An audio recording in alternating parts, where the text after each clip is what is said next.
के बाद अगर इन दिनों किसी और की चर्चा है तो वो है the Kashmir files.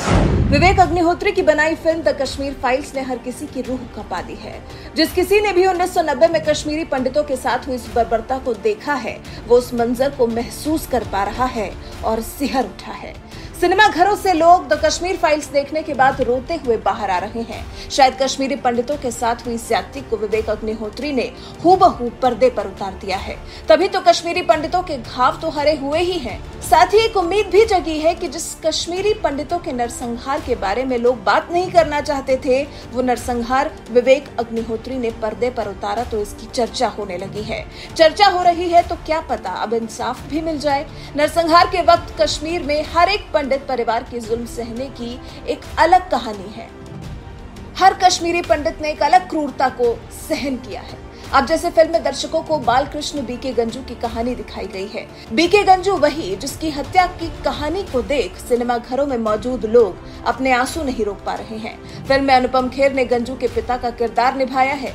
BK Ganju की कहानी पहले भी कई बार दोहराई गई है, जो कुछ ऐसी है। श्रीनगर में एक जगह है छोटा बाजार। बीके गंजू वहीं के रहने वाले थे। वो केंद्र सरकार के दूरसंचार विभाग के इंजीनियर थे। बात 22 मार्च 1990 की है।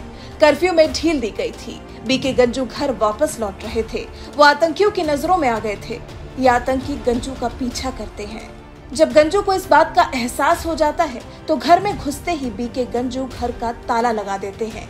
लेकिन आतंकियों के लिए ताला क्या चीज है।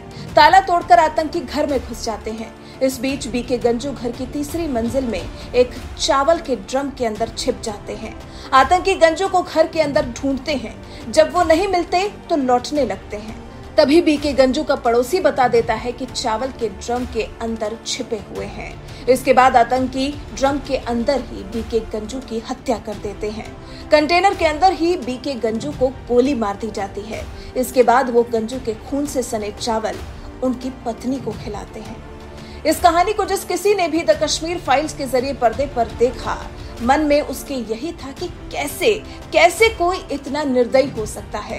कैसे बेकसूर लोगों को इतनी बड़ी सजा दी गई। क्यों बेरहम मौत देने वालों के हाथ नहीं कांपे और उसके बाद इस नरसंहार को क्यों ठंडे बस्ते में डाल दिया गया। द कश्मीर फाइल्स देखने वाले आश्चर्यचकित इसलिए भी हैं कि इस समाज के ही होने के बाद भी कई लोगों को कश्मीरी पंडितों के नरसंहार के बारे में जानकारी ही नहीं थी, क्योंकि वो नरसंहार हिंदुओं का था। कई सरकारें आईं और गईं। कश्मीरी पंडितों का मुद्दा सिर्फ दबी जुबान से ही उठा।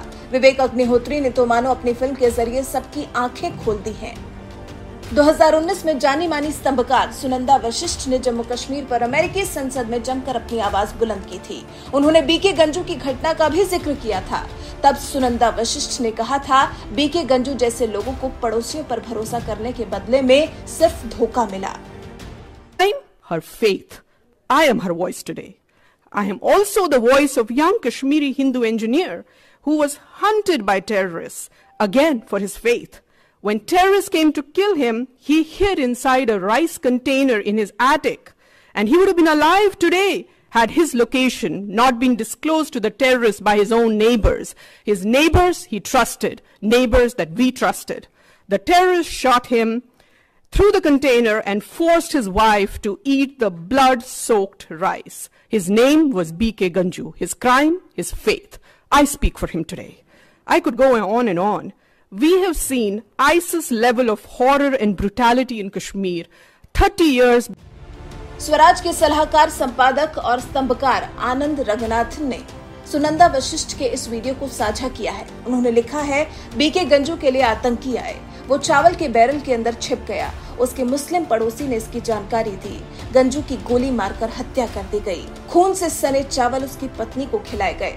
यहाँ सुनंदा वशिष्ठ ने उस रूह कंपा देने वाली घटना का जिक्र किया।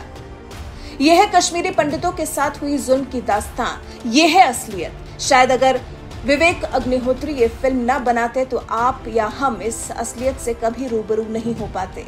आप ऐसे कातिलों के लिए, ऐसे हैवानों को क्या सजा देना चाहते हैं? क्या चाहते हैं बीके गंजू के साथ जो हुआ, जिसने किया, उसके साथ अब अगला कदम क्या होना चाहिए? कैसे उससे उसके किए का बदला लिया जाना चाहिए? द कश्मीर फाइल्स को लेकर आपके विचार हमारे साथ जरूर साझा करें।